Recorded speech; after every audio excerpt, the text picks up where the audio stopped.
Welcome to Michigan in Focus, powered by thecentersquare.com. This episode features a piece by Center Square contributor Carly Moran headlined, quote, "Criminalization of Human Smuggling, Aiding Illegal Immigrants Sought," end quote. Here's the story.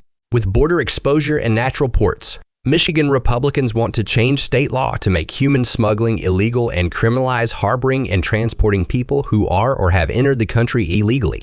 There are currently no state-level criminal penalties for human smuggling. State Representatives Cam Cavett, a Republican from Sheboygan, and Gina Johnson, a Republican from Lake Odessa, recently introduced legislation that would criminalize bringing unauthorized people into Michigan. Harboring and transporting people living in or who have entered the country illegally would also become a state crime. Johnson said, quote, "In Michigan, human smuggling poses significant dangers as our proximity to international borders and Great Lakes ports heightens the risk of victims being abandoned in remote, hazardous areas and exposed to extreme weather conditions. Smuggled individuals frequently endure severe abuse, including physical violence, sexual assault, and forced labor. This is a real issue, and it's hurting real people. Offenders must be brought to justice," end quote.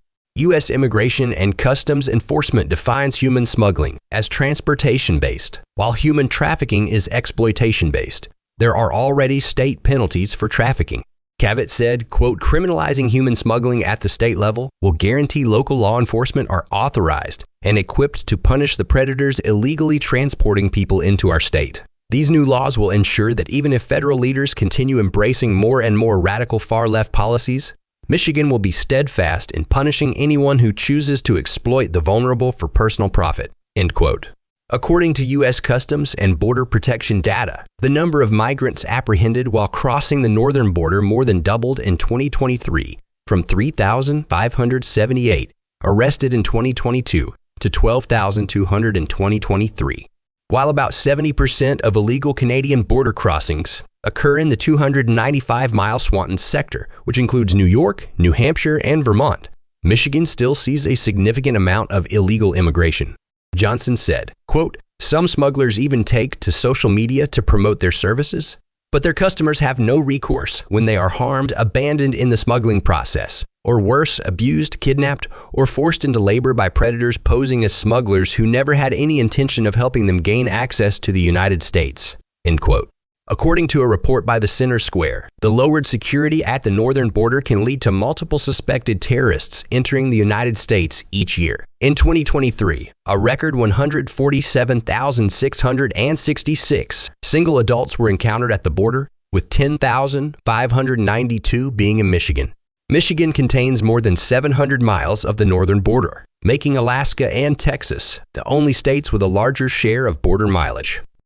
Cavett said, quote, "Our Northeast Michigan community is right on the border with Canada. When we're talking about dangerous criminals paying to cross the Great Lakes into Michigan, they often are crossing right into our backyards. This crisis is putting our friends and neighbors at risk," end quote. This podcast was made with the assistance of AI technology. Please subscribe and thanks for listening. Knowledge is power, and you deserve to know what happens in your state government. That's why the Center Square's reporting zeroes in on state authorities publishing stories that show where your money goes and who spends it. The Center Square gives power to the taxpayer by tracking politicians' use of the people's money and demanding transparency from state-run agencies. This is how the Center Square equips you, the American taxpayer, to hold your state government accountable. Sign up now for your state's Center Square newsletter at thecentersquare.com.